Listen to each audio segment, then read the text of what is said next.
نحمده ونستعينه ونعوذ بالله من شرور أنفسنا ومن سيئات أعمالنا من يهده الله فلا مضل له ومن يضلل فلا هادي له وأشهد أن لا إله إلا الله وحده لا شريك له وأشهد أن محمدا عبده ورسوله أما بعد فأعوذ بالله من الشيطان الرجيم بسم الله الرحمن الرحيم إن الذين يكتمون ما أنزلنا من البينات والهدى من بعد ما تبين للناس في الكتاب أولئك يلعنهم الله ويلعنهم اللاعنون. وعن علي رضي الله تعالى عنه قال قال رسول الله صلى الله عليه وسلم يوشك أن يأتي على الناس زمان لا يبقى من الإسلام إلا اسمه ولا يبقى من القرآن إلا رسمه مساجدهم عامرة وهي خراب من الهدى علماؤهم شر من أديم تحت السماء من عندهم تخرج الفتنة وفيهم تعود. رواه شعب الإيمان. بشک کسان چې پټوي هغه چې موږ نازل کړي دي د واضح دلایلو د هدایت نه وروسته د هغې نه چې موږ د هغې وضاحت کړی خلقو ته په کتاب کې د صفتونو مالکان لعنت کړی په دوی باندې الله او لعنت کوي په دوی باندې لعنت کوونکي سورت آل عمران آیت نمبر 159. علی بن ابی طالب رضی اللہ تعالیٰ عنہ فرمائی چې رسول الله صلی الله علیه وسلم فرمایل چې په دې خلقو به داسې یو زمانه راشي چې د اسلام به تش نوم پاتې شي او د قرآن به تش رسم او رواج پاتې شي. جماعتونه به په آبادو باندې آباد وي لیکن دا به د هدایت نه خالی وي او علماء سو د دوی نه به فتنې راوځي او د اسمان د لاندې به دا بدتر خلک وي او بیرته به دوی باندې فتنې ختمیږي. دا حدیث امام بهقي شعب الایمان کې نقل کړی دی. عزتمندو دا موضوع ډېره ګرانه ده. په دې وجه ګرانه نه دی چې ویل پې ګران دي، بیان پې آسان دی خو په ځان یېرېږو چې هسې نه چې کومه صفتونه د علماء سو بیانو مونږ پکې رانه شو. نو په دې وجه باندې بعضې خبرې کول دا لږ مشکل دي. لہذا اول په دې باندې ځان پوه کړو چې علماء سو څه ته وایي او بیا د هغې څه علامات او نښې او اوصاف دي. علامه ابن قیم رحمه الله د دغې ګروپ په باره کې چې په هغو باندې صرف لباده او صادر دستار او جامې نوم او لقب دا د ملا پروتي نور دی عالم نه وي. ځکه چې حقیقي عالم دې ته ویل کېږي چې هغه د الله نه یېرېږي. کم عالمان چې په هغې درې صفات نه وي غټ صفتونه نو وړه علامات بیانو درې غټ صفات پکې نه نو دی د دې مستحق نه دی چې دې ځان ته ویلی نه شي خو بل هم دا نه دی پکار چې عالم ورته ووایي. د عالم رباني دپاره نور بېشماره صفتونه دي خو خلاصتا درې صفت لري. یو به دی به د الله نه یېرېږي، خوف الهي به پکې وي، علم د خوف نوم دی د یېرې. دویم دی به د رحمت پرچار کوي، خلک به ناامیده کوي نه نو په خپله به د رحمت امیدواري کله چې ده کې خوف موجود وي په خپله به د ګناه نه ځان ساتي او معاشره کې به ګناه ختموي. دی به د ګناه مقابله کوي. کله چې دی د رحمت امیدواري د الله نه امید ساتي. کم سړی چې د رحمت امیدواري هغه نیکي ډېره کوي. دی په معاشره کې د نیکۍ پرچار کوي. تا به خوښه وي چې معاشره اصلاح والا معاشره جوړه شي او معاشرې نه فساد ختم شي. او دریم نمبر دی به په خپل ځان او دی به په دې ماحول او معاشره باندې خپه دی دپاره به سوال کوي، طلب به پکې وي، طلب ځان دپاره به سوال کوي یا الله ما ښه کړې، زما د خولې نه زما د وجود نه زما را اندامونه داسې څه وباسې داسې اثرات او نښې دې ښکاره کې داسې کردار او کار ترې واخلې چې معاشره جوړه شي. او بیا د معاشرې په دې لکه اوس نن سبا فرض کې یو سړی دی هغه غټ عالم دی غټ نیک صالح دی مانځ ګزار دی لیکن د هغه سره د سر نه دا هیڅ نشته دی چې لکه یو مظلوم قوم په فلسطین کې د ظلم سره مخامخ دی نو زه خو جنګ نشم کولی چنده نشم ورکولی نو سوال هم نشم کولی دعا هم ورته نشم کولی دشمن ته خیرې هم نشم کولی نو بیا خو زه منافقانو په صف کې ولې نه ودرېږم بیا خو هغه صف کې ودرېدل پکار دي. لہذا 3 نمبر 3 خبرې د عالم رباني دپاره تاسو ضروري دي چې دا 3 خبرې پکې نه وي نو دې ته عالم رباني نه وي د باندې لباده د علم پرته خو دا علماء سوء کې دي. او دا 3 خبرې ما د شیخ الاسلام ابن تیمیه رحمه الله د کتاب نچوړ او خلاصه بیان کړه الرسالة العبودیه چې الرسالة العبودیه کې دا نچوړ دی د دې خبرې د دې وجې نه یو ته ګناهګار سړی وي یو ته بیمانه سړی وي یو ته ګناهګار مسلمان وي یو ته منافق مسلمان وي. دغه شان دی یو عالم دی چې هغه غریب به په معیار کې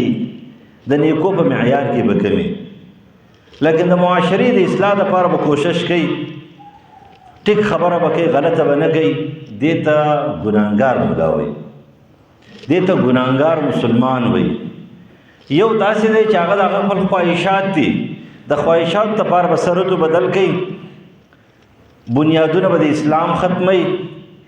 د هغه مقصد ګناه نه مقصد اسلام ختمولی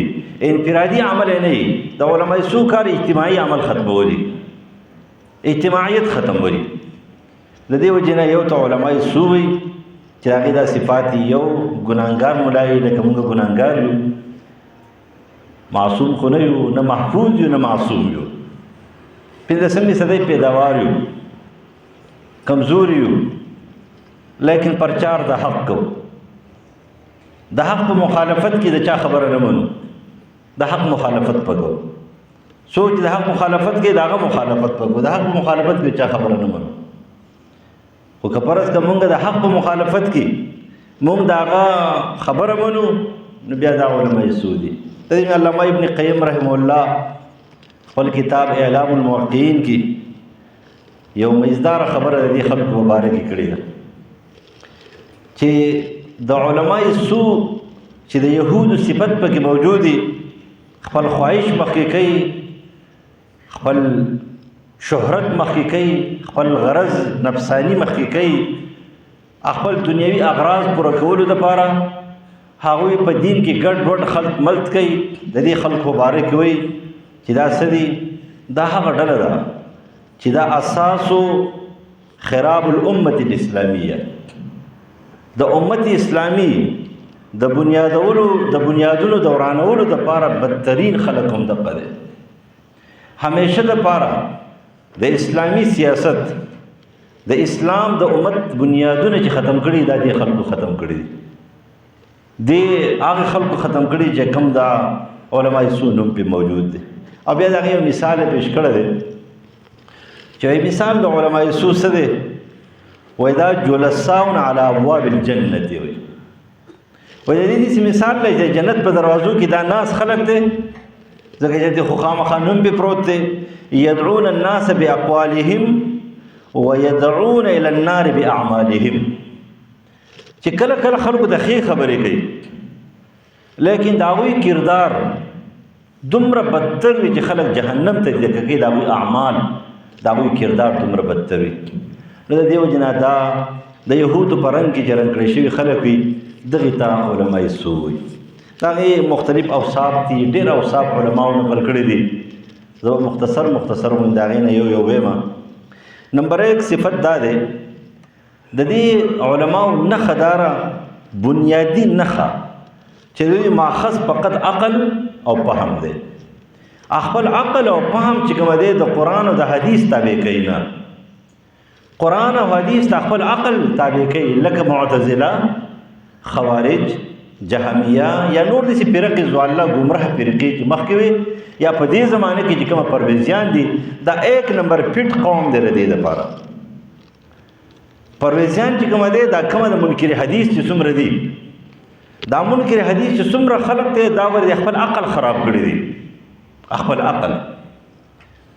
چې کومه دی هغه نه تابع کوي، خپل کمزور فهم نه تابع کوي، قرآن او سنت دا خپل عقل تابع کوي. د دې باندې امام ابو یوسف رحم الله د عقیدة الطحاویه شرح ده چې ابن ابي العز الحنفي رحمت الله علیه لیکلی ده چې شرح عقیدة الطحاویه چې ورته وایي. په هغې کې د امام ابو یوسف رحم الله یو قول پیش کړی ډېر مزدار چې من طلب الدین بالکلام تزندق، و چې څوک دین چې کوم دی په عقلیاتو باندې حاصلوي، په عقلیاتو باندې او قرآن او سنت ته خپل عقل تابع کوي د دنه به زندیق جوړیږي. زندیق څه ته ویل کېږي؟ دی به په هر څه کې شک کوي، بیا دی به د دنیا متحیر او متردد انساني، دی به متردد وي، په هېڅ شي کې به مطمئن نه وي. لا اله هؤلاء ولا اله هؤلاء مذبذبین بین ذلک، دی به مذبذب وي.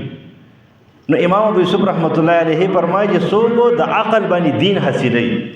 او قرآن او سنت چې کوي هغې ته نه ګوري او قرآن او سنت ته خپل عقل چې کوي تابع کوي، نو دا به څه دنه به زندیق جوړېږي،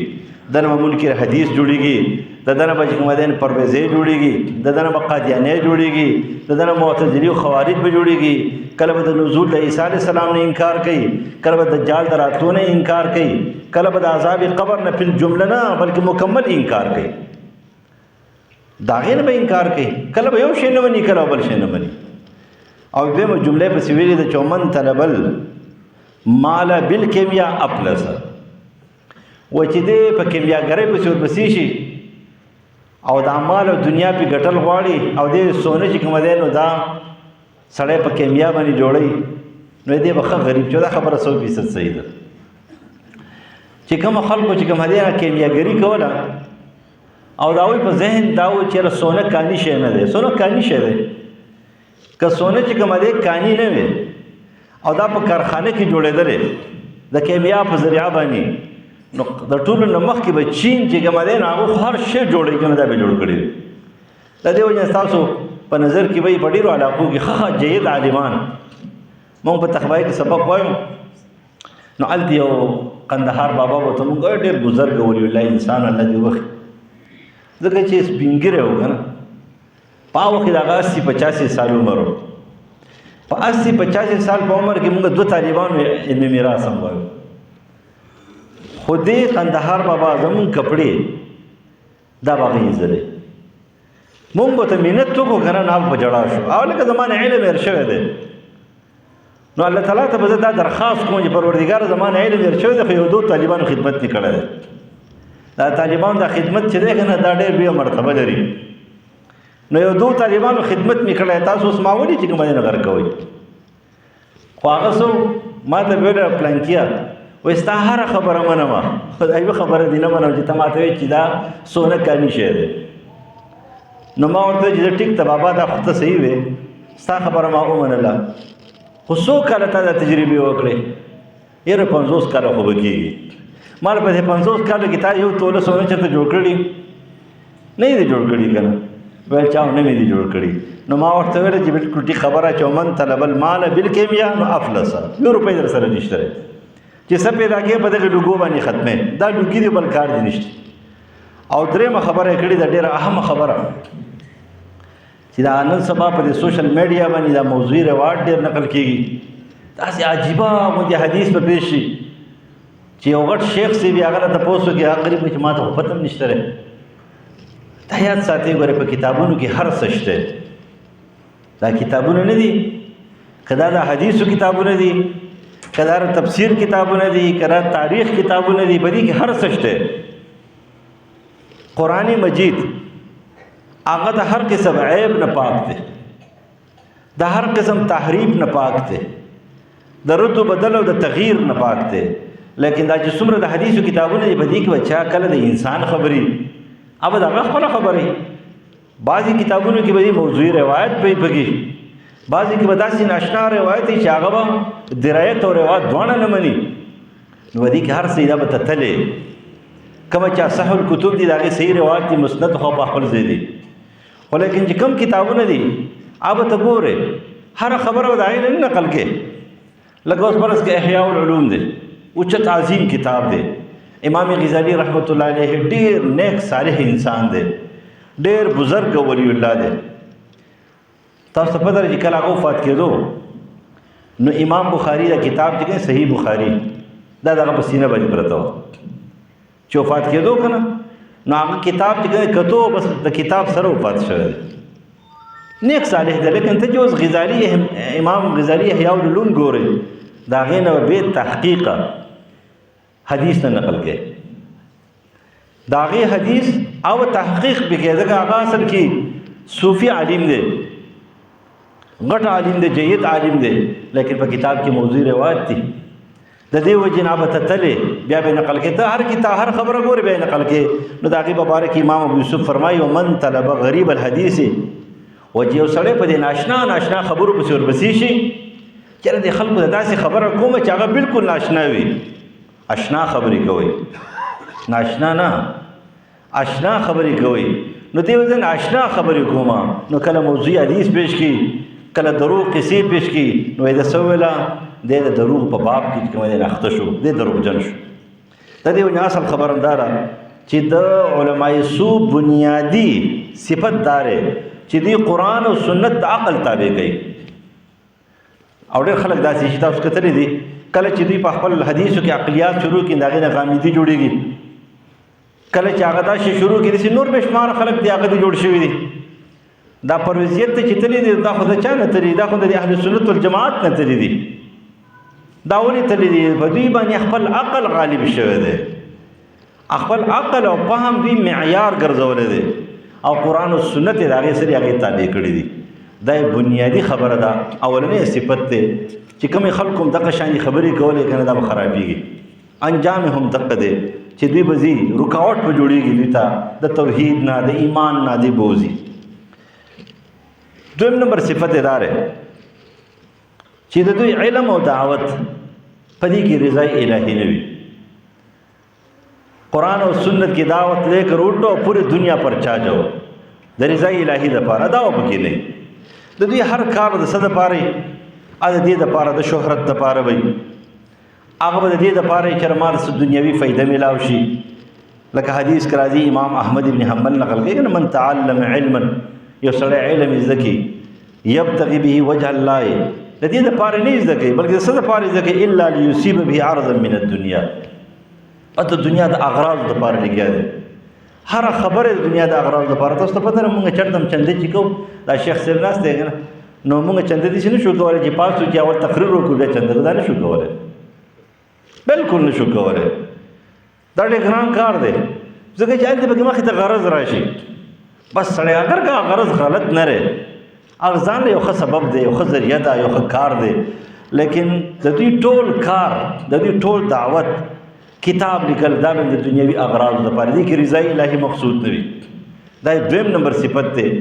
د دې وجه بعضې خلک دا کرونا چې شوي وه نو زموږ مدرسې کې څه ډاکټران راغلي وو نو هغه چېرې یو ډاکټر صاحب ویل چې څه کال چې مونږ خو بس ښه چټیانې وې او کرونا وه کار مار نه و نو که تاسو فکر کړی نو په دې کرونا کې هر څوک شیخ التفسیر و بس پې مو ته به چې موبایل نیولی و شیخ التفسیر و روان و نو هغه ویل چې ما واورېدل نو ما ورته ویل چې وروره خفه کېږه ما تا څه واورېدله تا د دې جانچ پړتال چېرته یو جید عالم نه کړی دی چې زه چا چینل اورم ما داسې نه چې د قادیانانو چینل دی اورېدلی چې د پرویزیانو چینل دی اورېدلی بیا به خو تا ته د پیدې په دې باندې تاوان میلاو شوی نو هغه چې ما معلومات وکړم ما ته چینل دی وښایه لګو او چینل یې جوښودو نه چینل چې کوم دی د پرویزیانو مالی نه کنه ته ګورې ته خو په دې نه پوهېږې چېرې دا څوک دی ته به خو ځان پوهه کې دا خو د فتنو دور دی ټولې فتنې په دنیا کې برپا شوي دي خو نن سبا د انکار حدیث فتنه چې کومه ډېره په تیزۍ روانه ده د هغې وجه دا ده کله چې حدیث سره قرآن نه کټ کې کله حدیث سره معاشرینو د زندګۍ نه کټ کې دا خپلې نظامي زندګۍ نه ته حدیث کټ کې نو ته بالکل دغه شان دي بے یارو مددگار پاتې شو قرآن مجید چې کوم دی نو مجمل کتاب مبهم پاتې شو او ستا زندگی او عمل هغه بغیر د عمل پاتې شو، بغیر دې نه خو کار نه کېږي. نه دې وجې زور هم په دې پسې ورپسې دی. چېرې د خلکو نه د حدیث کټ کا، او د حدیث ته کټ کول ګوره مختلفې طریقې دي. ګوره څه خلک یې او خو احادیث چې کوم دی نو صحیح حدیث دی هغې ته ضعیف وایي، دې طرف ته لاړه. معمولي وجه باندې چې کوم دی په یو حدیث کلام شوی دی بې شماره د هغې لپاره شواهد دي. لکه امام ترمذي زره دې خبرې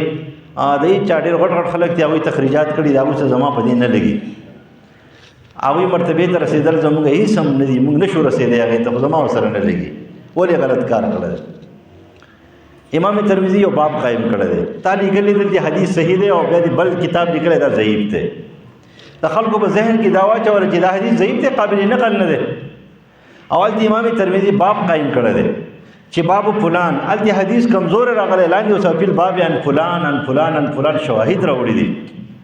هغه شواهد چې سره یو دی کې حدیث قابل نقل شي، قابل عمل شي، نو تا خو دې نه جوړ کړي دا صحیح ترمذي او دا صحیح ضعیف ترمذي، دا صحیح ابو داود او ترمذي دا صحیح ضعیف ابو داود. دا څه دي؟ دا اصل کې دا خلکو ته یو دروازه کولا وهل دي. بعضې وخت کې په یو محفل کې په یو زمانه کې بعضې کارونه به نه کوي، لکه دا علما نه دا دوی به بعضې حدیث نه بیانوي. یو مولانا صاحب جنازه کې حدیث بیان کو، صحیح حدیث دی چې د قیامت په ورځ باندې چې کله حساب کتاب شروع شي نو یو عالم به راوستلی شي، یو قاري صاحب به راوستلی شي، یو سخي بابا به راوستلی شي، یو شهید به راوستلی شي. ورته تا څه کړي دي؟ ما ټول ژوند تا لپاره قرباني کړی دی. ویل نه، تا خو د نوم دپاره دا کارونه کړي دي، هغه نوم تا ته په دنیا کې میلاو شوی دی، جهنم ته وراچوه. حدیث بیان کو، خبره ختمه شوه. ما چې چپه سترګه چاپېره وکتل نو په هغې کې څه کسان داسې ناست وو چې هغوی باندې د شهادت او د جهاد دا نوم ښه نه لګېدو. هغوی یو بل ته وکتله چې وګوره که نه سړی شهید شي جهنم ته لاړ شي، سړی قرآن زده کړي او جهنم ته لاړ شي، سړی علم زده کړي قرآن عالم ته جوړ شي جهنم ته لاړ شي، سړی سخي دی جومات جوړ کړي مدرسه جوړه کړي او لاړ شي جهنم ته. نو خو نه دي کول پکار. نو هغه چې کېناستو نو بس ځای هم لیدلی دی چې ولته ما ته وایي چېره ته خو ما نه ویل ته څو خبرې کوې که نه کوې، مال چا مخکې مې نه کولې خو اوس څو خبرې خامخا کول غواړي. ما ورته وویله چې زه نورې خبرې نه کوم خو تا ته وایم، دې خلکو ته نه یم تا ته وایم. تا دا کوم حدیث ذکر کوم مسلم په دې باندې کوم باب قایم کړی دی؟ په کومې باب کې مسلم دا حدیث راوړی دی؟ دا د ریا په باب کې راوړی دی. ریا کې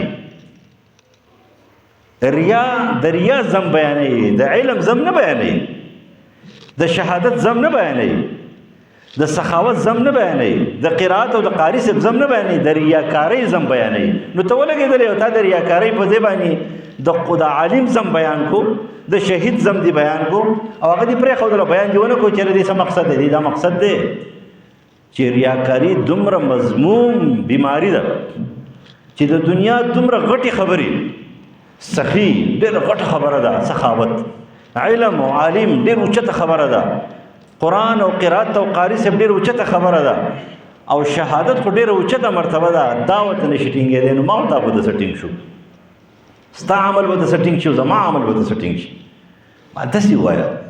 بعضې وخت کې بعضې خبرې هغه به داسې مبهمې نه پرېږدي که نه خلک به ګمراهۍ طرف ته ځي، یا به د معمولي خبرې د وجې نه خلک د ګناه خبره اخلي، د ګناه د دې وجې نه دوی هم څه کوي، هم دغه شانتې روایت نقل کوي په دې انداز باندې. حسن بصري رحمه الله یو ځل ناست او انس ابن مالک رضی الله تعالی عنہ د حجاج ابن یوسف په محفل کې یو حدیث دی د صحیح بخاري او د نورو کتابونو د عرنیینو حدیث ورته وایي. هغې بیان کو چې نبی علیه السلام عرنیین اته کسانو او هغوی دغه شانتې مسله وه، خېټې خرابې شوې او ابو هوا پې د مدینې ښه رانله او هغه لاړه ویلېږله او د زکات اوښانو د هغې تشې میچا دي شودی وسکل او ښه شو. شپونکی یاسر رضی الله عنه شهید کو او نبی علیه السلام د هغوی نه لاسونه خپې ردو بدل کټ کړې او سترګې ترې وایستې او په ځمکې واچول. حجاج ابن یوسف په محفل کې انس ابن مالک رضی الله حدیث بیان کو او چې کله دا حدیث بیان کو نو حسن بصري رحم الله ورته دا تا ښه ونه کړه دا حدیث دې بیان کو د حجاج مخې ته. حجاج خو ظالم دی، حجاج سره ظالم دی، نو اوس خو هغه ته تا موقع ورکړه چې نبي علیه السلام د لاس خپې چې کوم ردو بدل کټ کړي سترګې دې سره هغه د عمل کوي هغې وجه اصل کې دا بعضې روایت په دې عوامو ته په داسې انداز پیش کړي لکه اوس فرض که ستاسو یو مفتی صاحب دی پکول ماما مفتی صاحب وایي تراویح نشته دی تراویح نشته دی اگر که بیا رد هم کړی دی هغه خبرې کله کله ټیک کوي خو تعبیر سو تعبیر کوي زما د اندازې مطابق خبره ټیک کوي خو خبره انداز یې غلط دی سو تعبیر کوي هسې مونږ مولیان ځان ته راپارئ نو خبره ده چې هغه په یو انداز باندې خبره اوس ته وایي تراویح چې عوامو ته دې موقع میلاو کړه کم خلک چې مونږ نه کوي جواب چې نشته دی یا پرته که یو حدیث دی نبي علیه السلام ته یو صحابي راغی د الله رسوله زما کارونه دي روزګارونه دي او ته ما ته حدیث وښیه ټول منځونه زه نشم کولی ما ته پکې څه منځونه وښیه چې دا وکړم او سره ته وښیې دا نه کوم نبي علیه السلام دا مطلب خو نه دی چې ته مه کوه اهم ورته ښایي چې کله ته مازدیګري لمونځ کولی شي د سهار لمونځ کولی شي باقي ټول منځونه کولی شي خو لیکن دا حدیث به عوامو ته نه بیانوي دا خلک چې کومه دی د دې کار دا دی چې دوی هغه روایت نقل کوي چې هغه مبهم غونتې وي وضاحت دوی نه کوي نو عوام د هغې نه غلطه خبره والي لکه تره تم بل اجازت وکړي ښځو ته که نه چې نبي علیه السلام یو ښځې منښته کړې وه او نبي علیه السلام ته وایي چې یاره زه به تم بل نه 2 ډبه وباسم نو جایز او ناجایز یې ټولې کټ کړي او ګډا او سرنا هر څه پکې هغوی ور دننه کړی دا جایز دي څوک وایي دا منکر حدیث غامي دي پخپله دا خبره کړې ده بلکې غټ غوندې خلک تېر شوي دي پکې ابن العربي دومره غټ سړی تېر شوی دی احکام القرآن کې هغه هم خطا شوی دی هغه هم ویلي چې لکه دا شیزونه چې دا رشته دی حال دا دی چې د هغې مقصد خدا نه دی خو سیده ساده تمبل دی نه پکې ګونګري شته دی نه پکې چې کوم دی بې پردګي شته دی نه پکې چې دی نو څه غزلي مزلي شته دی نه څه دوپړې باجې شته دی د هغې اجازه ته ولګېدلې هغه دې خلقو ته بیان کړو دا د علماء سود نښه ده چې خلقو ته داسې خبرې کوي مبهمې چې خلک ګمراه شي خلک څه کوي د ګمراهۍ په لار باندې راشي د دې وجې بعضې خبرې داسې دا به هغوی ته نه بیان دریم نمبر صفت دا دی دا حد درجې ریاکار وي کار یې څه تشه ریاکاري شهرت من طلب العلم علم طلب کې څه دپاره دا دی لیماري به الصفحاء بېقوپان او سادهګان او نیمګړي غوندې خلک دا چې کوم دین په اړه او نور بل مقصدي خبره داره او یسرب به وجوه الناس الیه د خلقو د مخونه ځان طرف ته راکاږي توجه لکه تاسو وایي که نه دا ترمذي حدیث دی ادخل الله النار دا سوشل میډیا دا شیزونه دي ښه صفت هم دی پکې ځکه چې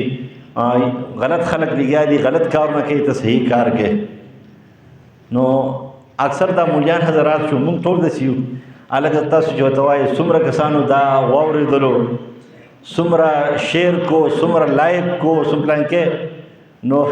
زما سره بربدي شي چې زه پرې نه پوهېږم دا هلکان بیا کوي زه پرې نه پوهېږم نو ما مکه ورځو کې یو کس دی هغه ویلی چې یاره جي پلانکې تقریر چې کومه دی نو هغه دومره شیر شو دومره شو مار جوړ بې څومره شو خلک دا پرېږده خلکو ډېر واورېدلو ډېر څه شو جوړ څومره شو څوک جوړېږي نه دا غم پیدا کول پکار دي کله چې ته په دې درد سره خبره کوې چې خلک جوړ شي تا کې به ریاکاري نه وي لیکن هغه په دې درد سره خبره نه کوي خپل شهرت غواړي خپل شهرت بس خو چې هغه ځای کې کښېني مې ماله تصویر وباسه هلکه سوشل میډیا باندې ورکړه خلک وایي چې هلکه مولانا صاحب چې دی د هغه تصویر دومره خلکو وکتلو داسې چلو شو دا شهرت غواړي دا یې دریم صفت دی چې دوی شهرت دی او یو حدیث دی امام ترمذي د ابو هريره رضی الله عنه نقل کړی د ریاکارو باره کې یو خو دغه مخکې حدیث د مسلم یو دا حدیث دی د ریاکارو باره کې امام ترمذي ورته حسن ویلی دی نبی علیہ السلام یو ځل وفرمایل چې تعوذوا من جب الحزن یو کنده د غمونو کنده ده د هغې نه ځان وساتئ او پناه وغواړئ صحابه ورته د الله رسوله وما جب الحزن دا را څه شی دی دا هم د ناشنا غوندې کنده واورېدله د غمونو کنده او دا په جهنم کې یو خوړګۍ ده وادن فی جهنم چې جهنم د ورځې 100 مرتبه اگر که دې روایت په باره کې مختلف اقوال راغلي دي او یا مرتبه یا 40 راغلي دي 700 راغلي زیات کم راغلي دي خو لیکن دا 100 والا خبره زیاده کثرت مراد دی عادت نه مراد 100 ځله جهنم د هغې کندې نه پناه غواړي کله موږ د حدیث وایي د قاریان حضرات چې کومه دی صاحبان دوی خفه شي ګورئ تاسو نه مراد جوړي قاری یوازې دې ته نه وایي چې هلکه دا د قرآن د قرت چې کې تشنو قاری سي ضرور کړی دا ټول تلاوت چې کې دا ټول قاریان دي نو دا څوک دي کم خلک به ورته داخلېږي؟ قلنا یا رسول الله من یدخله، دې ته به څوک ځي؟ نبی علیہ السلام ته د القراء المراؤون باعمالهم، تا هغه په اعمالو د ریاکار ولستونکي د قرآن دا به ځي. اصل کې ریاکاري مضموم شی د دوی صفت هم دا دی چې هر کار د دې دپاره کوي. د ریاکارۍ څه مقصد دی؟ ابواللیث سمرقندي رحم الله فرمایي د ریاکارۍ مقصد دا دی تنبیه الغافلین کې چې ستا مقصد دا نه وي چې علم بیان کو خلک ته جوړ شي، دا نه، یا خلک چې کوم دی الله دې خوشحاله شي، نه، خلک ما ته ښه سړی ووایي، خلک ما ته ښه سړی ووایي. نو د هغې مثال هغه پېش کړی دی د ریاکار مثال چې کوم دی داسې دی وایي چې سړی کودڼي نه دي، کودڼ نه روپۍ جوړوي، د کودڼ نه روپۍ جوړوي او بوجۍ یې ښودي هغې ته 1 روپۍ وراچي، 1 روپۍ وراچي. وایي بیا چې کله دې بازار ته راشي بوجۍ ویسي، دکاندار چې وګوري چې لکه بوجۍ خو ډکه راوړې ده، د روپو ډکې راوړې ده، نو چې کله دی وایي چې روپو ډکې راوړې ده نو هغه چې څومره سودا دی غواړي ټولو ته راوغورځوي، بوجۍ ورله ډکېږي. او ته چې روپۍ نو دی ورته هغه بوجۍ واړي، هغه ټول کودڼي وي، څه به ورسره کوي؟ او ډانګې به ورله راړي، نو بل څه کار خو به ورسره نه کوي. وایي د ریاکار مثال هم دقه شانتې دی چې د قیامت په ورځ به ورته فرشتې وایي چې تا دې الله غر کړي، موږ خو په خپلې صحیفې کې هر څه لیکل، ستا ټولې خبرې هم لیکلې، تا خو موږ ذرې ذرې کړي وو، نو ستا دپاره سوا د وهلو نه بل څه کار هم نشته دی، دقه وهل دي ستا دپاره. نو نبي علیه السلام وفرمایل چې د دې نه پناه غواړئ، دا د ریاکارو دپاره یو بدترینه کنده ده. دریم څلورم صفت یې دا دی چې د دنیادارۍ او د دنیا سره داسې محبت چې معبود ورته وایي. زموږ استاد محترم شیخ القرآن مولانا گور رحمان مرحوم رحمت الله علیه ډېره ښایسته خبره یې وکوله. نو خبره دا کوله چې یو دنیا چې کومه دی دې ته په خپل کتابونو کې زه په دې دا لیکي هم، یو مقصدي حیات دی، یو ذریعه حیات دی. دنیا ته چې ته ذریعه حیات وایې نو دا پیغمبرانو هم خپله کړې ده، دا صحابو هم خپله کړې ده، دا تابعینو خپله کړې ده او دا تبع تابعینو خپله کړې ده. خو که ته د ذریعه حیات په ځای ورته مقصدي حیات وایې نو تا بندګي شروع کړه د چا د دنیا، او دا یو مضموم شی دی. نو د علماء سو صفت دا دی چې دوی مقصد فقط دنیاوي، د دنیا نه علاوه بل څه مقصد یې نشته دی. دنیا عزت، دنیا شهرت، مال او دولت، پراپرټي جمع کول، بس دقه سوچئ. کله کله مونږ ته خلک وایي که نه مونږ چې راځو د جمعرات په ورځ باندې بار ولاړو فلاین کوچ ته، نو کله کله پکې راشي په دې وختي ورځو کې یو ملګری پکې راغی نو ګاډی ودرو،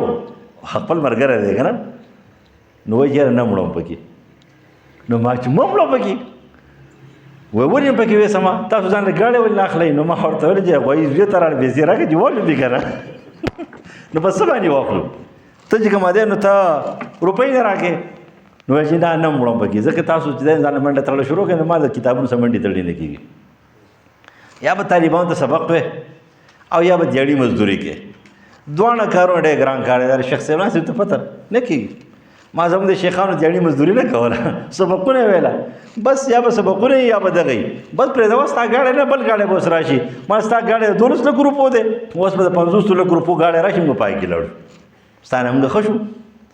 خبر هم داره چې مقصد یې څه وي؟ دنیا ته معبود وي. کلا بل تحبون العاجله، بس مقصد یې دا صرف د دنیا سره مینه، د محبودیت د عبادت په شکل کې ورسره مینه کوي او آخرت دې څه شي هیر شي. دا د علماء سو صفت دی. عالم ربانی دا چې دنیا تی نه تی غم الله یری او نه تی خادي الله یری. الله ته په خادي کې یادي او په غم کې مرته یادي، نه چې کومه د تجارت تی یری، تجارت تی الله نه یری، الله ته یادي.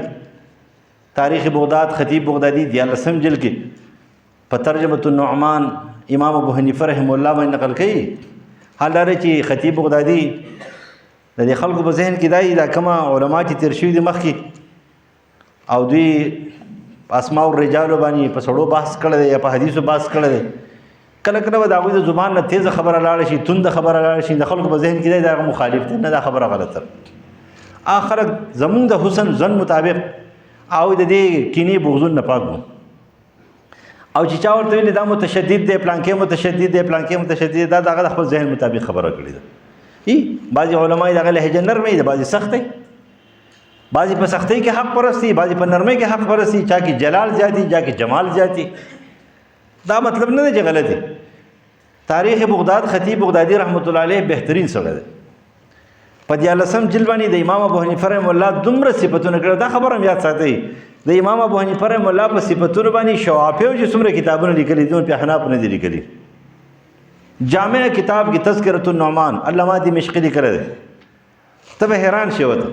تاریخ بغداد کې په 14 جلد باندې په دغه ترجمه باندې د امام ابو حنیفه رحمه الله په باره کې هم د خطیب بغدادي شافعي دی داسې لیکل کړي. ته به وایې چې دا کټاس حنفي دی. هلته نقل کوي چې امام ابو حنیفه رحمه الله عالم رباني و، خو لیکن د کاروبار سره دنیا ته معبود نه وایو. خپل نوکر ته وایي چې دا کمتان خرڅې 900 درهم قیمت و. 900 درهم ډېر لوی شی دی. د نن سبا د زمانې مطابق چې په حساب وکړې نو تقریبا د دې نه 2.5-3 لک روپۍ جوړېږي.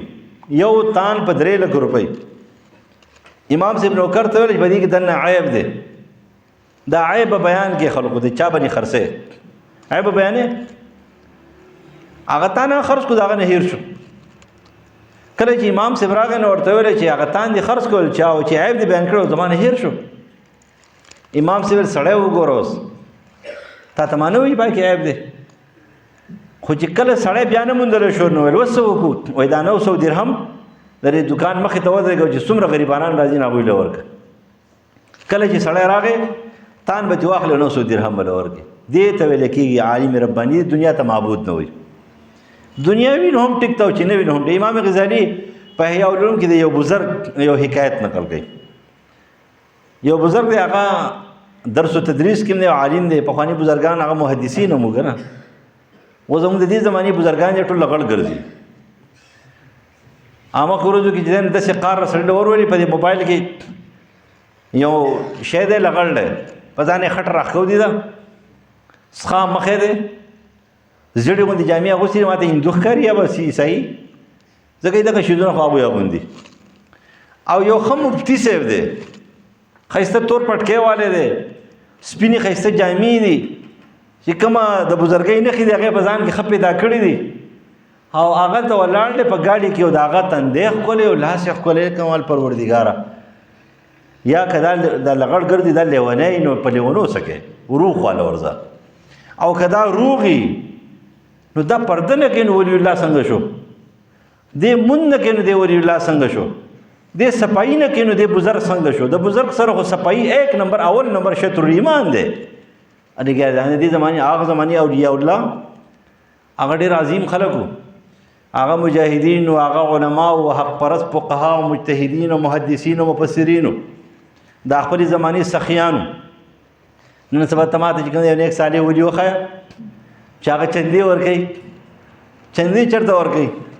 او پخواني نیکان خلک چې وو چې څومره ایمان پکې زیات دومره سخاوت پکې زیات و. صحابو ته وګوره تابعین ته وګوره. امام ابو حنیفه رحمه الله څومره سخي و. د 9 درهم روټۍ به اخیستلې روزانه په هغه وخت کې د نن نه 1400 کاله مخکې او دا به تقسیمولې. امام بخاري رحمه الله څومره چې دی نو سخي و. امام مالک څومره سخي و. دا سخیان خلک تیر شوي دي. لیث چې کوم تابعي دی رحمت الله علامه ذهبي نقل کوي سیر اعلام النبلا کې یو بوډۍ وله راله چې بوډۍ وله راله او ورته وویل چې زما زوی ناجوړه دی او حکیم ورته شهد لیکلی دی یو پیاله. نو ما ته چا وویل چې د سره شهد شته دی؟ ما خو وکته نشته بل چا سره. نو هغه خپل شاګرد ته ویل چې لاړ شه دې سره یو مشک شهد ویسه. یو مشک شهد ورکوټه مشک چې 50 سیره وي غټ مشک د 80 سیره وي. 50 سیره شهد یې وله ورکړه. هغه چې واپس راغی نو هغه شاګرد ته وایي چې هغې یو پیاله غوښتلو تاسو له یو مشک ورکړه. هغې ویل هغې خپل ظرف مطابق غوښتلو. ما د خپل سخاوت مطابق ول ورکړو. الله تعالی خپل کرم په ما باندې کړی دی بې شماره مال یې را کړی دی. دا سخاوت و. نو هغه بزرګ چې دی نو هغه د جواهراتو کار کولو. نو هغه جواهراتو کې یو ملغلر هغه په ټول مال باندې نوکران واخیستلو چې راتلل په سمندر کې کشتۍ الټه شو هغه ترې لاړه ضایع شو. چې کله ضایع شو نو بس هغوی راله ویې کتله خو بیا نه مو دی خفه راله چې رس بس څه وایي. هغه جومات کې ناست درس کوي. دوی چې راله تپوس یې وکړو چې هغه ملغلر هم راوړه هغه هیره یاره جي ویل هغه خو زموږ سمندر کې وغورځېده. الحمدلله ایسته درس خپل شروع خو به قال حدثنا شروع هغوی خفه شو لاړه چېرې اوس ګورو دا ډېر کوشش یې وکړی بیا موندله بېرته راړه هیره راوړه درس ختم کړی ناوځي چې هغه هیره بیا موندل شوی الحمدلله هغه ورته چې ورکه شو نو الحمدلله او چې بیا موندل الحمدلله الله را کړې وه الله رانه واخېسته بېرته راله راکړه ولې خفه کېږئ دنیا ده ځي راځي ځي راځي پریشاني نشته دی پریشانۍ څه خبره نشته د دې وجې نه هغوی دنیا ته معبود نه وایو او چې کوم خلک داسې غلط دي نو کلا بل تحبون العاجله د هغوی دنیا ته معبود چې کوم دی وایي د دې حدیث کې راځي نبي علیه السلام فرمایي ترمذي حدیث دی چې ما ذئبان جایعان ارسلا فی غنم وایي دوه انتهایی وږي او خوار د ولږي نه چې کوم دی بې درکه شرمخان چې دا د ګډو بيزو په دې کنډک باندې ورپرېږدي که نه دومره نقصان نه کوي لکه یو عالم چې د دنیا په حرص باندې او په دین باندې خپل شهرت غواړي که نه څومره بربادوي عام انسان خو هم دی خو لیکن عالم چې هغه د مال په حرص کې دې حد ته ورسېږي چې دین پکې پرېږدي دنیا ته سوی معبود وي او بل د دې دپاره هر کار کې شهرت ورته بعضې خبرې دا ډېرې خطرناکې دي د شهرت دپاره چې هر څه کوي نو دا د علماء سو صفت دی د علماء ربانیین صفت نه دی ځکه رسول الله فرمایي چې د هر زه په دې امت کې یېرېږم نو په دې یېرېږم چې دوی کې به فتنه د مال زیاته شي فتنه د مال څه شی دی فتنه د مالدار تحفة الاحوزي نقل کوي فتنه د مال هم دقه ده چې ته پې دین پاتې کې ته پې الله هېر کې ته پې رسول الله هېر کې نو چې کله ته پر دنیا باندې دا فتنه هله جوړېږي چې ته پې الله هېر کې ته پې رسول الله هېر کې او ته دې بندګي شروع کې د دې نه فتنه جوړه شي که نه دنیا خو ډېر ښه شی دی نعم المال الصالح للرجل الصالح ښه مال د ښه سړي دپاره ښه شی دی ځکه سفیان ثوري رحم الله فرمایي چې کله چا یې تپوس وکړو دا هم امام غزالي په خپل کتاب کې نقل کوي اول جز باندې 134 صفحه نقل کوي چېرې سفیان ثوري رحم الله فرمایي چې که زما سره دا مال نه وی که نه لتمندلني بنو عباس باندې رومال جوړ کړی د پوزي او دا مال پیما مزا یکره په تیر شوي زمانه کې خلکو بد ګڼلو لیکن نن سبا ترس المؤمن دا مؤمن ډال دی کومه مال حلال مال هغه مال چې ستانه الله هېر نه کړي هغه مال چې ستانه رسول الله هېر نه کړي هغه مال چې ستانه خپل انجام هېر نه کړي انجام که ستانه دا هېروي نو دا بیا ښه مال نه دی د دې وجې نه امام طبراني حدیث دی د سعید بن جبیر نه هغه مرسل نقل کړی دی او د انس بن مالک نه هم دی نور روایتو کې هم دی نو کلام خو بشته خو مرسل صحیح دی نبی علیہ السلام وایي چې دا حبر سمین اخنس زوی د شریق په باره کې نبی علیہ السلام ویلو که نه چېرې هغه ډېر غټ و که نه او سوره ملا و نو سوره ملا مطلب دا نه دی چېرې اوس بعضې عالم ناستي ټوله ورځ ناستي غریب د سهار نه ماښام پورې ناستي د ماښام سره ګرځي نه خوراک هم نه کوي خو هغه وجود وپړسېږي هغه نه یادې ګورئ حبر سمین نه مراد دا دی چې په اکل و شرب کې پروت دی په حرام و حلالو تمیز نه کوي پیسې راغونډوي خېټه غټه ده او که غټه نه ده که وجود یې غټ دی او که غټ نه دی ډېر کره دي به داسې بدترین سړی وي د دنیا معبود به دنیا ته وایي د حرامو د حلالو تمیز به نه کوي وچ کلک به وي خو به هم حبر سمین دي د حبر سمین مطلب دا نه دی چې د وجود غټ دی بعضې به الله تعالی غټ قداور پیدا کړی غټ صحت په ولا ور کړی ښه مضبوط انسان وي که نه او خو الله دې پیدا کړی یا ناس یې همیشه دپاره لکه زموږ د شیخانو دا به ناست وو که نه ټوله شپه ورځ یو ځل چا مولانا صاحب ته وویله چې ډاکټر ورته ویلو چې داسې لږ واک کوه لږ ګرځه هغه دی په دې څومره ټایم تېرېږي وایي داسې نیمه ګنټه خوا شوه په نیمه ګنټه کې خو زه ډېر څه کار کولی شم اوس نیمه ګنټې ته به زه ګرځم اگر که ګرځېدل پکار دي ټیک خبره ده ځکه چې صحت برابري خو لیکن د ناستې د وجې نه هغوی وجود به څه شو غټ شو نه حبر سمین چې کومه دی دا دی چې دنیا په دنیا باندې ځان غټوي مال دولت دې ته معبود وي پنځم نمبر صفت چې دی نه دا دی چې بغیر د علم نه بغیر د دلایلو نه په خپل سوچ سره چې کومه دی څه کوي تفسیرونه کوي وضاحتونه کوي ډېر تفسیرونه لیکلی شوي دي ته به حیران شي په 18 جلد کې یو مفسر تفسیر لیکلی دی په 18 جلد کې زه به دومره خفه ما په 1800 روپۍ اخیستی او وختي مې اخیستی راوې چې پیسې دې ټولې ورکړي خپلې مې پې ورکړي دي په دې خفه یم چې بل چېرې راغېستی نو ټیک ده. یو ځل چې کوم دی د غني خان دیوان چې کوم دی نو هغه ما ته یو کس ویل که د غني خان د دیوان زه اخلم ته نه اخلې، یاره ما به دغې پیسې نه ورکوم، خو که ته راله اخلې جو راله واخله. ما دیوان د غني ما کتلی دی، ما ته یاد دی ډېر مې کتلی دی، خو که ته راله اخلې نو زه به 20 روپۍ نه ورکوم په دې کتابونو باندې. نو مال داسې دی چې دغه کتاب مې اوس تفسیر مې اخیستی، ثابت تفسیر وګوره، قرآن تفسیر حدیث پکې نشته، ټول تفسیر بالرایه. نو دلته صحیح دوی هم تفسیر بالرایه کوي. مقصد څه شی دی؟ تفسیر بالرایه. او امام ترمذی نقل کوي من فسر برایه فقد اخطا. یو سړی چې کوم دی نو هغه څه کوي؟ خپل رایه سره د قرآن وضاحتونه کوي، تعویلات کوي، نو دا سره دا غرق شو، دا برباد شو. او بیا دا حدیث ته صحیح بخاری حدیث ته نبی علیہ السلام فرمایي چې الله تعالی ان الله لا يقبض العلم انتزاعا ينتزعه. الله تعالی د دې خلقو نه سينونه د علم د سينو باسي، د بندګانو نه اخلي، ولكن يقبض العلم بقبض العلماء. علما چې کوم دین څه شي هغه واخلي ختم شي، حتى اذا لم يبق عالما اتخذ الناس رؤوسا جهالا. علما ختم شي. مخکې ما تاسو ویل کنه لا يبقى من القرآن الا رسمه. رسمي دستار پاتې شي، حقیقي دستار چې ختم شي، رسمي فراغت چې پاتې شي، حقیقي فراغت ختم شي، بس رسمیات پاتې شي. یا مقصد سوی دنیا د پاره هغه د علم زده کړی وي، نو د هغه نه خلک تپوس وکړي، خلک یې مشر کړي، د جماعت امام دې جوړ کړي، مشر یې کړي، مفتی صاحب ورته وایي، بل نوم ول ورکړي، بل نوم ورکړي، او هغه نور څه وي جاهل وي، نو د هغه نه تپوس وشي. په ابتو بغیر علم فالذل الذل. تپوس دې کوي که نه، بس جواب ورکوي، تپوس کوي جواب ورکوي. د هرې خبرې زما خپل ذهن کې دا دی، د هرې خبرې جواب څنګه کولی شي. مولا علي قاري نقل کوي مرقات کې په دې جلد اول کې چې د امام مالک رحم الله نه یو ځل چا تپوس وکړو. یو روایت کې 41 تپوسونه دي کړي دي، په 41 تپوسونو کې 3 جوابات ورکړي دي، 3 جوابات. نو هغه سړي وتل ما دومره سفر کړی دی او 3 جوابات تیره له راکړه. نو هغه ورته ویل چې ما له خو دغه جوابات راتله، اوس وړاندې چې له څوک مخې له درځي نو ته ورته وایي د امام مالک نه مې دومره تپوسونه کړي، نور جوابونه ولا نه ورتله.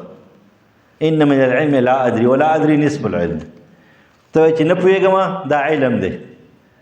زده به یې کې وبه ګرځې پسې. زموږ شیخ صاحب دی الله وبخښي، شیخ محمد عنایت الرحمن مرحوم، هغه دا یو صفت و. مونږ کې خدا سي صفت نه، مونږ کې دا عیب دی چې مونږ په یو شي پوهېږو نه که نه، چې مونږ پرې نه پوهېږو دا نشته دی، چې مونږ ته نه معلومه دا نشته دی. دا خبره غلطه راځي چې مه وایه.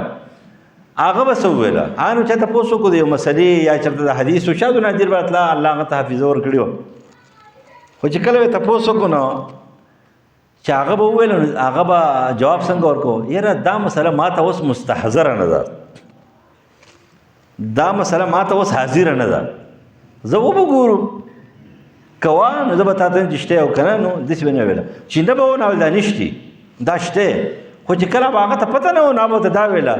چېرې ما ته اوس حاضر په دې وخت کې څه نه پته نشته، وبه ګورو. د هغې نه بعد زه تاله جواب درکړم چې شته یا نشته دی، ځکه ان من العلم لا ادري. علم دې ته وایي چې نشته دی، نه پوهېږم. ولا ادري نصف العلم، نیم علم دی، لاړ شي ځان به پوهه کې. لیکن دوی څه کوي؟ دوی د هرې خبرې جواب کوي، په عقلیاتو سره د هرې خبرې جواب کوي. 6 نمبر نقصان هغه دا دی چې په فسق او فجورو کې په ډاګه اخته وي، خو لیکن ګناه ته ګناه نه وایي، پروا هم نه ساتي. حال دا دی چې کوم عالم رباني وي هغه چې کېږي به د ګناه څخه معصوم خو نه دی، خو لیکن هغه پیمان او ستومان او پریشان وي، دې ستومان او پریشان نه وي، بلکې جواب در جواب کوي د هغې دپاره. ته یې تپوس وکړې که نه، نو هغه داسې جواب کوي ته به حیران شي. د دې یو حدیث کې راځي، د انس بن مالک حدیث دی او بازار نقل کړی دی. نبی علیہ السلام فرمایي چې د علم چېرته راشي؟ العلم فی رذلاتکم. دا رذلات څه ته ویل کېږي؟ عبدالله بن مبارک ته دې وضاحت کړی وی، رذلات دې ته ویل کېږي چې په ګناه پروا نه ساتي، په فسق و فجور پروا نه ساتي، په بدعاتو پروا نه ساتي، عقیده او نظریې ټوله ګډوډې پروا نه ساتي، دغې ته رذلات وایي. ان مطلب یې په خپله سودخور دی، د سود منافي خبرې کوي، په خپله رشوتخور دی او د رشوتو خبرې کوي، هلکه رشوتونه مه اخلئ، رشوتونه مه اخلئ، په خپله رشوتخور دی. نو دې ته رذلات ویل کېږي. دا بدعتیان چې څومره ځان ته وایي یا دغه شان دي، دا نو خوارج او معتزله دې په رذلاتو کې راځي. او بیا رسول الله فرمایي چې یو زمانه به داسې راشي چېرې ټول عدیم السما د اسمان نه لاندې چې کوم ځان ته پوه خلک وي دا به بدتر خلک شي. په دې یو حدیث دی دارمي، یو صحابي راغی نبی علیہ السلام نه تپوس کوي چې د الله رسوله دا شر څه شی دی؟ رسول الله دې د شر تپوس مه کوه، لا تسألوني، دا شر تپوس مه کوه، د خیر تپوس وکړه، په شر څه کې؟ هغه بیا تپوس د شر وکړو، نبی علیہ السلام ته بیا وایي د خیر تپوس کوه، او چې په درېیم ځل د شر تپوس وکړو نو هغه ته چې تا شر تپوس وکړو نو وایي ان شر الشر شرار العلماء. که د دنیا په مخ باندې او د اسمان نه لاندې بدتر خلک ګورې نو دا چې کم ځان ته پوه خلک وایي نو دا بدتر دي، لیکن که په دنیا کې ګورې و ان خیر الخیر خيار العلماء، دا تقسیم وکړو چې دا علماء سوچ کوي دا بدتر خلک دي په مخ د ځمکه، او دا علماء ربانیین حق پرست خلک چې دي نو دا په مخ د ځمکې باندې د ټولو خلکو نه بهتر خلک دي. دا یو لنډ جواب چې کوم څه کو دا ورکو، لهدا شپږم صفت دارې په فسق او فجور کې اخته دي، دا هغې دپاره به داسې ښایسته جوابات کوي. 14 اګست چې کوم دی مناوهي پای کې دوپړۍ باجي به وهي نو بیا به وایي چېرې نه په وخت کې خو ما اودس کوو، ما دا چل کوو. خیر دی دا خو کله کله داسې کېدلی شي ځکه چې بس ماحول داسې جوړ دی، لکه ماحول سره ته ځان پټ کې، ته د خواهشاتو مطابق زندگی تیرې د ماحول سره ځان پټ کې نو ماحول سره به ځان پټ کې نه. اوم نمبردار چې دین کې خلط ملط کوي، ولا تلبسوا الحق بالباطل. قرآن کې الله تعالی فرمایي یامرون بالمنکر ینهون عن المعروف، امر بالمعروف په ځای باندې نهي عن منکر امر کوي، د منکر امر کوي او د امر معروف چې کوم دی نو د هغې نهي کوي. حذیفه بن یمان رضی الله عنه یو ځل عبدالله بن مسعود رضی الله عنه تپوس وکړو، امام بهقي نقل کوي. نو چې کله تپوس یې وکړو چېرې دا خلط ملط چې کومه دی نو زمانه به څنګه کله راشي، اته پته وي زمانه به راځي چې دا دین به خلط ملط شي. نو ورته ویل ته دومره اوچت انسان یې، دومره فقیه انسان یې، زمانه دې څه تپوس کوي؟ اول چې نه خیر ته ما ته ووایه، اول یو زمانه به داسې راشي چې خلک به د نیکو نه بدي جوړه کړي او د بدو نه به نیکي جوړه کړي، نیکي او بدي به ګډه وډه کړي، په چا ته به دا پته نه لګي چې لکه نیکي کومه ده. لکه نن سبا بعضې خلک چې دی نو په بعضو ګونو کې الحمدلله زموږ مدرسو کې دا د الله لاک لاک شکر دی چې موږ داسې خلکو شاګردان یو چې هغوی زموږ په ذهن کې دا کیړ میړ چې کومه دی دا شیزونه د فروعي مسایلو د اختلافو د بغاوتونو دا قصې نه دی اچولي. زه کله کله خپل طالبانو ته وایم چې عجیبه خبره ده، شیخ صاحب ناست دی دوی نه تپوس وکړئ. ما له طالبۍ په زمانه کې قسم دی که موږ د دې خبرو نه خبرو، قسم دی که خبرو، اوس پته نه لګي یا موبایل دی بس معمولی خبره ده، اب اوري پلانکی شیخ دا ویلي پلانکی دا ویلي. معلوم که خپل استاد پېژنو، خپل کتاب هم پېژنو، څه سبقونه هم ویله، د دې نه وړاندې چې کومه دی موږ خبر نه وو. اوس نن سبا چې وګورې په فروعي مسایلو کې داسې حد ته خلک رسېدلي دي، هلته چې کومه دی نو خلک مسلمانان شهیدان کېږي، ظلم روان دی، بربریت روان دی، پاکستان کې د انکاري حدیث پرچار روان دی او ته لګیایې په فروعي مسایلو کې چې په هغې باندې پخوانستانه نن ډېر زمانه مخکې خلکو اتفاق کړی دا ټول ټیک دي، نور څه پکې بس خبره ختمه شوه که نه، خو چې ټول ټیک شو خبره ختمه شوه. ته امام شافعي ته ګمراه ویلی شي، ته امام ابو حنیفه رحمه الله ته ګمراه ویلی شي، ته امام بخاري ته ګمراه ویلی شي، هغه پرېږده ابن حزم ظاهري ته ګمراه ویلی شي، نشي ویلی ورته که نه. نو چې نشي په قلاره ونه کښېنې نو نن سبا بعضې خلک یاره جي څه وکړو، اوس کومه مونځ وکړو، څنګه مونځ وکړو. دا ذاکر نایک نم یو کس تپوس وکړو چې موږ ستاسو کوم مسلک بریلیان شو، دیوبندیان شو، اهل حدیث شو، شوافع شو، موالک شو، څوک شو؟ نه دې حد ته به نه رسي، دې حد ته دا خبره نه رسي. نو دین څه کوي؟ خلط ملط کوي، ګډ وډ کوي. او اتم نمبر څه کوي؟ کتمان علم کوي، علم چې کوم دی څه کوي؟ پټوي. او حدیث کې راځي، ابو داود حدیث دی که نه، چې ومن سئل عن علم کتمه، دا خبر یې علم ولا ورځي. ګورئ بعضې وخت کې د بعضې خبرو جواب چې کوم دی هم ضروري نه وي، بعضې وخت کې بعضې خبرو جواب به نه کوي، ولې که جواب ته کوي هغې نه مسلې جوړېږي. او دا بیماریان یې تاسو کې شته دی که نه، چې طالبان داسې ځای کې تپوس تاسو نه چې پاکستاني انکران جوړ شوي دي، د پاکستاني انکران چې کوم دی نو د سیاستدان نه داسې تپوس کوي جګړه دې جوړه کړي، لانجه دې جوړه کړي. نو دا طالبان هم بعضې وخت کې داسې تپوس وکړي که نه، د هغې څه ضرورت نه وي، که ته بیان نه کوې نه پوهېږي، او که ته بیان کې د هغې نو هغې نه مسله جوړېږي، پریشاني جوړېږي. نو پریشاني به نه جوړېږي. امام بخاري چې کله د امام مسلم خواله لاړو نو هلته د بخارا یو محله وه، په هغې کې به درس کولو. نو یو سړی پاڅېدو چېرې دا مونږ چې قرآن مجید باندې کومه تکلم کوو دا مونږ چې کومه کلام کوو نو دا څه دی دا مخلوق دی غیر مخلوق دی مسله ده نو امام بخاري بل سړي جواب ورکړو دی په ځای پرېښودو هغه بیا پاسېدو نو بیا بل جواب ورکړو خو بیا چې په درېم ځل پاسېدو هغه مجبور شو چې څه کوې نو هغه ورته ویله چې زمونږ خبرې دي زمونږ کارونه دي افعال العباد مخلوقتون د بندګانو کارونه ټول مخلوق دي او کلام د الله مخلوق نه دی غیر مخلوق د الله صفت لن جواب لور کو خیستاله که تو ګورئ دی نه دا وایي لیکلو ته زمونږ مخلوق وایي دا یو فساد جوړ کو مسله جوړ شي امام بخاري چې کوم دین بیا جلاوطن نو کله کله به داسې علم باندې پوهېږي او دا وخت ضرورت دی دا وخت ضرورت دی ځکه اوس فرض کړه بعضې وخت کې یو حدیث موضوعي بیان شي ته که په وخت کې د هغې رد ونه کړې هلاړو خور شو بس حکمت نه کار اخله جګړه به نه جوړې خو د حکمت په طریقه به د هغې رد وکړي چې خلک پوه شي لیکن دې سره دې هغه حق نه بیانوي نو د قیامت په ورځ باندې به دې خوله کې ورته واګې څه شي دا به واچولی شي د هغې نه علاوه نهم نمبر صفت دا دی چې اتأمرون الناس بالبر وتنسون الانفس دا د علماء سو په باره کې د علماء ربانیین په باره کې نه دی چې د دوی شیوه دا ده عادت یې دا دی حسن بصري فرمایي شیوه دار عادت یې دا دی چې دوی د خپل حکم مطابق کار نه کوي اوس پاتې یو سړی دی هغه ګناهګار دی په سلو خبرو کې په یوې خبره باندې عمل ونه کړي نو هغه ګناهګار دی د دې تحت نه راځي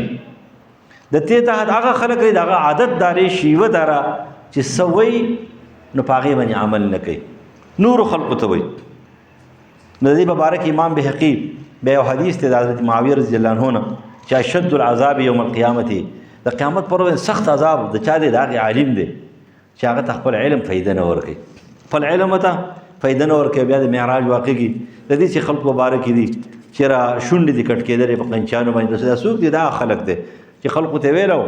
تقریرونه کول الله دې موږ وساتي هسې نه چې کار ته خراب شي لسم نمبر عیب دار د ها سره ها ملاوي امعه دي د ها سره تم خوي او تم خوي قادیانانو ته تم خوي پرویزیان ته تم خوي معتزله ته تم خوي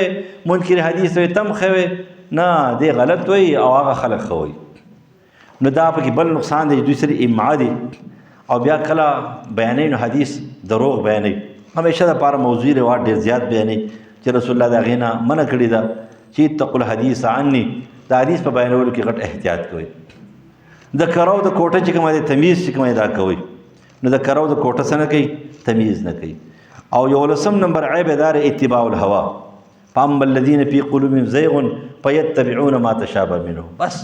په دې خواهشاتو پسې ورپسې دي په هغې مبهمو خبرو پسې ورپسې دي د هغې تحقیقات کوي تقدیر باندې بحث کوي په عرش معلا باندې بحث کوي الله په عرش باندې څنګه دی نعوذ بالله داسې دی دا بحث به نه کوي بعضې خبرې ستا د علم نه بالاتر دي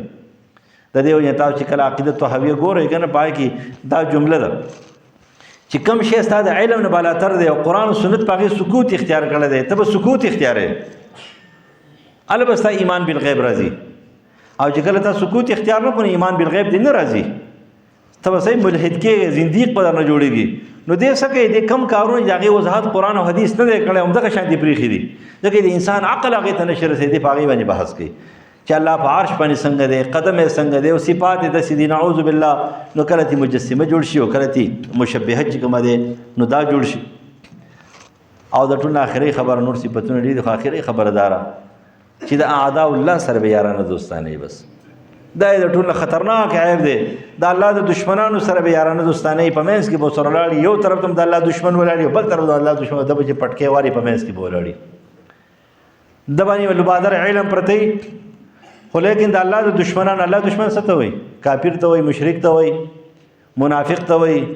غل ته وایي ډاکو ته وایي د وطن دشمن ته وایي د اسلام دشمن ته وایي د مجاهدینو دشمن ته وایي کې نور دشمن ته څه ته وایي دغه د الله دشمن وایي کنه او د الله د دشمن سره صحیح ولاړ دی کلک د هغوی سره دوستي کوي او د اولیاء الله سره د حق پرستو سره څه کوي په هغوی پسې لګیا دی یو سړی چې د قادیانانو خلاف دی نو دی وایي نه دا ښه سړی نه دی مولانا صاحب ښه سړی نه دی کله ورته خارجي وایي او کله رافضي وایي او کله څه وایي کله څه وایي او کوم خلک چې هغه لګیا دي د دغې کارونو دپاره برای راست په هغې مخالفت نه کوي دا چې د علماء سو صفت دی دا بدترین عیب دی په هغوی کې چې د اعداء الله حمایت کوي او د اولیاء الله مخالفت کوي الله تعالی دې موږ د عیوب نه وساتي او الله دې زموږ حق پرست علما جوړ کړي او حق بیانون کې علما نه جوړ کړي. ومان البلاغ.